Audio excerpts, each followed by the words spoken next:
the underwater city. The gentle hum of the ocean surrounds you, soothing and rhythmic. Close your eyes and imagine a place where the world above is left behind, where the vast blue ocean cradles a city full of life, culture, and endless possibility. This is Creminos, a city unlike any other. Act 1. The Dream of Creminos. Creminos was a masterpiece of human ingenuity and collaboration.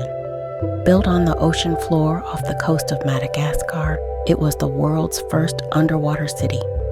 In 2300, 30 countries united to create a haven of peace, beauty, and culture inspired by the legendary Atlantis. The city glimmered beneath the waves, its towering glass dome protecting over 30 million people. The climate was always perfect, with artificial sunlight that rose and set like clockwork. Strolling through Creminos felt like traveling the globe. New York, Paris, Tokyo, and more, all seamlessly blended. John, a resident and window cleaner, had spent 50 years exploring every corner of this underwater marvel. Each district told its own story: cobblestone streets in Little Lisbon, the vibrant colors of Second Seoul, and the modernity of New York. But despite its magic, John often wondered about the world above, a place he had never seen. Act 2. The Unexpected Apprentice. John's routine changed one morning when he met Tayo, his new apprentice, a 16-year-old boy with curious eyes and a reserved demeanor. Tayo had recently moved to Creminos with his family from Porto. He was eager yet nervous about his first job and the city itself. John, seeing a spark of his younger self in Tayo, took him under his wing. Together, they inspected the dome that shielded the city from the immense pressure of the ocean.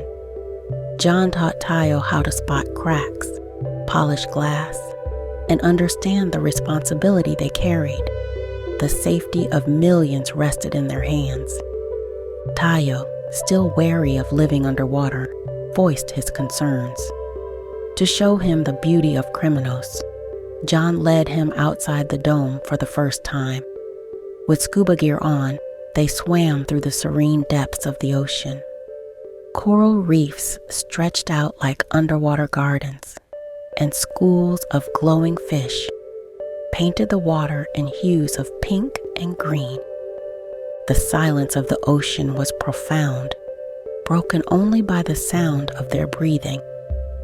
A dolphin nudged John playfully, urging him to the surface. For the first time in years, John broke through the water to see the sun glistening on the waves. Act 3. A Shared Dream. As they explored, Tayo marveled at the city's vibrancy and the life teeming beyond its walls. In Little Lisbon, he pointed to the red-roofed homes and shared memories of Porto's similar charm. John listened, finding joy in the boy's growing appreciation for his new home. The highlight of their day came when they encountered a colossal octopus resting on the dome.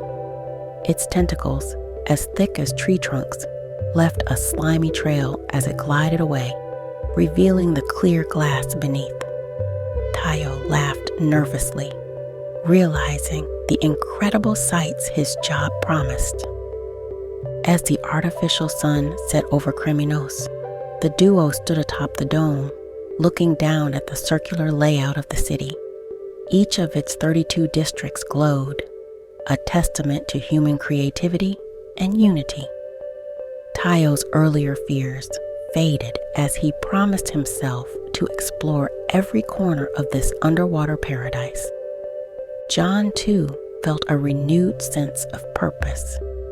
With retirement on the horizon, he began to dream of venturing to the cities above that had inspired Creminos. As John dropped Tayo off at the beach and drove towards a London district, he felt a deep connection to the city he had called home for so long. Gazing at the sunset from the London Eye, he imagined seeing its real counterpart one day. Creminos was more than a city. It was a reflection of what humanity could achieve together. Its beauty lay not just in its design, but in the people who brought it to life. Those like John and Tayo, who found magic in the ordinary and carried its legacy forward. And so, under the ocean's gentle embrace, Creminos thrived, a hidden gem that reminded the world above of the boundless depths of imagination. Close your eyes now and drift into dreams of underwater worlds and endless possibilities. Good night and sweet dreams. Act 4. The Secrets of Creminos. John's days grew quieter as Tayo adapted quickly to the job. The boy's enthusiasm reminded him of his own youth, a time when Creminos still felt like a new frontier.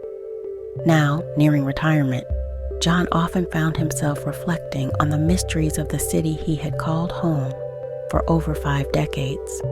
One evening, as the artificial sunlight dimmed to mimic dusk, John decided to take Tayo to a part of Creminos few ever saw. Every city has its hidden corners, John said as they drove along the edge of Second Stockholm. The streets here were lined with tall buildings, their facades covered in intricate murals that reflected scanned. Act 4. The Secrets of Creminos. John's days grew quieter as Tayo adapted quickly to the job. The boy's enthusiasm reminded him of his own youth, a time when Creminos still felt like a new frontier. Now, nearing retirement, John often found himself reflecting on the mysteries of the city he had called home for over 5 decades. One evening, as the artificial sunlight dimmed to mimic dusk, John decided to take Tayo to a part of Creminos few ever saw. Every city has its hidden corners, John said as they drove along the edge of Second Stockholm. The streets here were lined with tall buildings, their facades covered in intricate murals that reflected Scandinavian folk art. At the end of the road stood a nondescript steel door, nearly invisible against the backdrop of modernity. "What's in there?" Tayo asked, his curiosity piqued. John smiled mysteriously as he unlocked the door. "This is where Creminos began," he replied. The door creaked open, revealing a massive chamber lined with old photographs, blueprints, and artifacts from the city's construction era. The room hummed with the quiet whir of ancient machinery, still powering parts of the dome. "This is the Founder's Archive," John explained. "It's a reminder of the vision that brought Creminos to life. Look closer, and you'll see pieces of every country that contributed to this place." Tayo wandered through the archive, marveling at relics like the original diving suits worn by the engineers who first descended to the ocean floor. A worn leather journal caught his eye, its pages filled with sketches of early dome designs and handwritten notes in Greek, Mandarin, and English. "What's this?"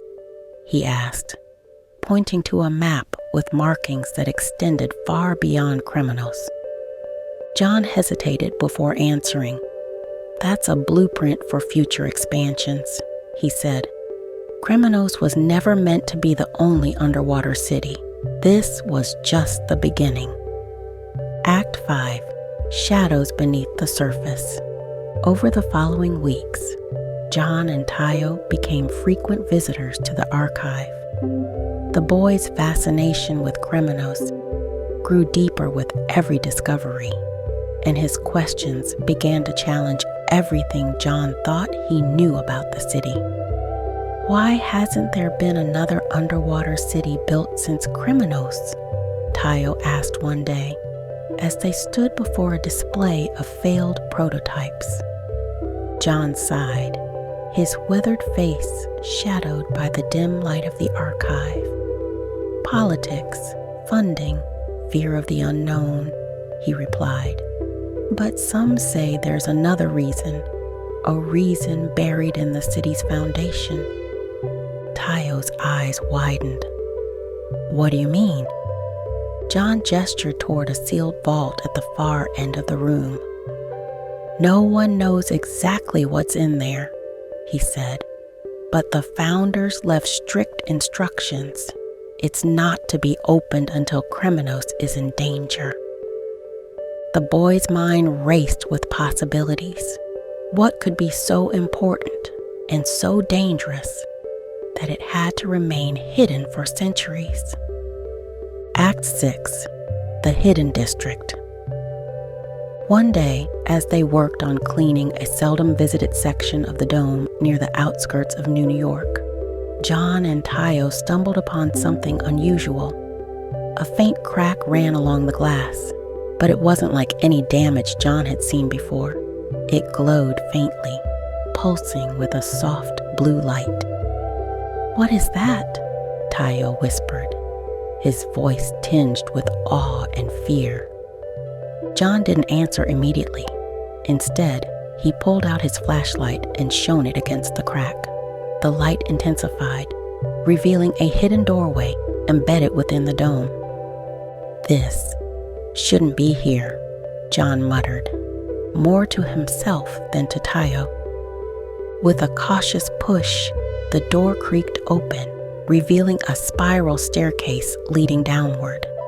Despite their better judgment, the two stepped inside, curiosity pulling them forward. The staircase led to a hidden district beneath the main city, a place shrouded in mystery and seemingly untouched by time. The air here was colder, and the streets were eerily silent. Unlike the vibrant districts above, this place had an otherworldly quality. The buildings were carved from coral, and bioluminescent plants provided a dim, ghostly light. Was this part of the original design? Tayo asked, his voice echoing. John shook his head.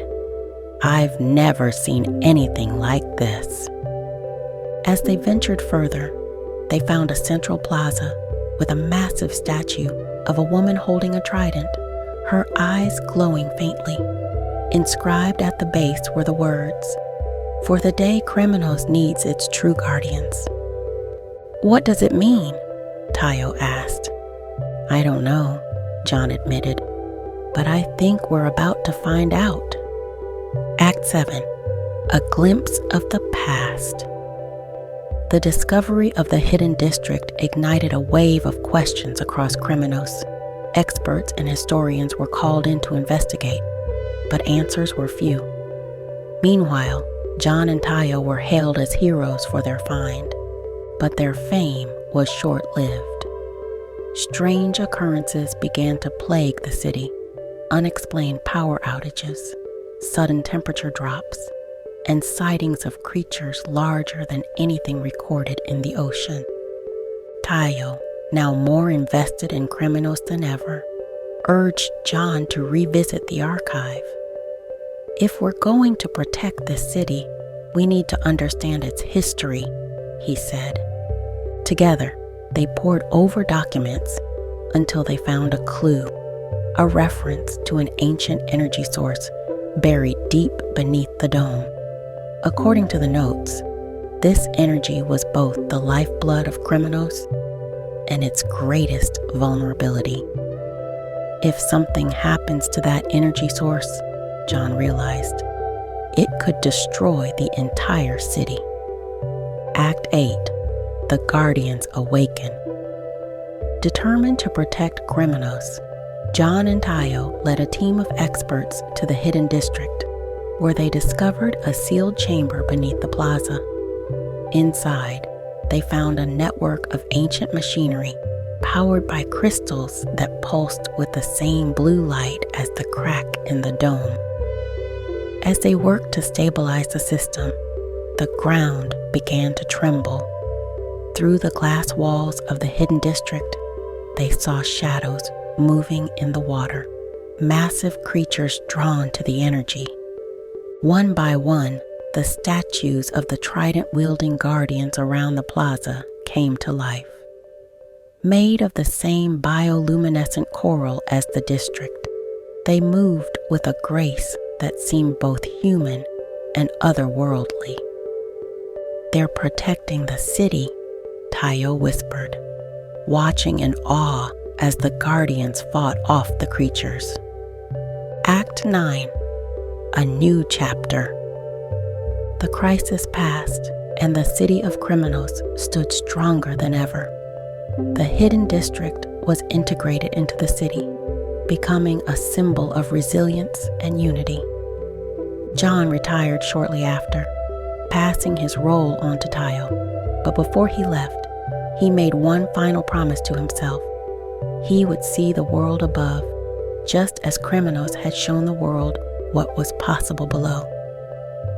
As the city thrived, the Guardians became a reminder of the enduring spirit of Creminos, a city built on dreams, protected by its people, and guided by the mysteries of the deep.